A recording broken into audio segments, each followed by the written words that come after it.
How is it going, guys? FroznHood here. Welcome to another Hearthstone video. If you like the Murlocs, you're gonna like the deck I'm going to show you today, Murloc Paladin.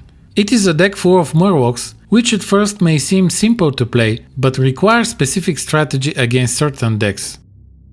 For those of you who are new to my channel, currently I do World of Warcraft and Hearthstone guides, so if eventually you find this video helpful to you, consider subscribing for more content like this. Thank you very much for being here.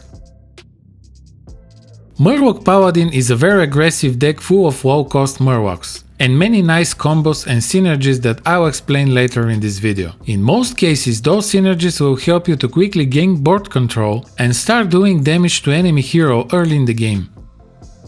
This deck is extremely effective against opponent decks that don't have many removal cards. Your priority is to defeat the opponent as soon as possible. First, let me introduce you the key cards in the deck. Imprisoned Sungill, a nice opener that uses the dormant mechanic. In 2 turns, you will have 3 Murlocs on the board. In ideal situation, they will survive till they are able to attack and can be buffed with more attack and health stats. Murloc Tidecaller, both with Imprisoned Sungill, these are the best cards you can get in your starting hand. A good strategy is to play this card as soon as possible, upgrade its attack with summoning other Murlocs, and buff its health with Cold White Seer. Whether you should play Tidecaller or Sungill first depends on the opponent's deck and whether he can quickly destroy your Tidecaller. Toxfin, very important card against decks with big taunt minions, like Murloc Paladin for example. It is best if you can use its effect on a Murloc with Divine Shield. Hand of Adal, both effects that this card provide are very useful. The stat upgrade can make your first attacking Murloc much harder to be removed and is a good chance to gain board control. A card draw is always helpful for this deck because you need more and more Murlocs to play. I think that one of the most important cards in this deck, especially against opponents with strong removal cards, is Cold White Seer.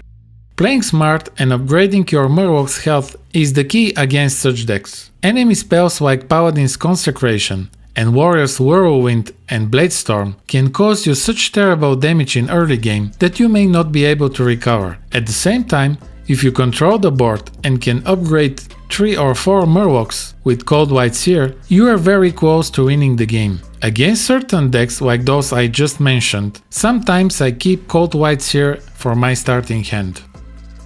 Underwhite Angling Rod, the best weapon you can use in this deck. It may help you to gain board control or to defend your Murlocs, or even to damage the enemy hero, but it also has a very important effect that provides a random Murloc to your hand with each attack. It is also a good choice for your starting hand. Underwhite Angling Rod and True Silver Champion are the reason why Horde Pillager is in this deck, and it has a very important role. Bringing back those weapons makes you even more aggressive. Murgurgle is the only legendary card in the deck. It can cause good damage in early game, but what makes it special is its effect, which shuffles Murgurgle Prime in your deck. That is a very powerful card that summons a total of 5 Murlocs with Divine Shield, including Murgurgle Prime that has higher stats. Other important cards in this deck are Murmy, Grimscale Oracle, Henchclan Hogsteed, Fishflinger, Murloc Tidehunter, Murloc War Leader and Felfin Navigator. There are several optional cards that you may consider depending on which decks you encounter most and what kind of problems you have with them. Consecration is a good option when you play against other aggro decks and you are losing the board control too often.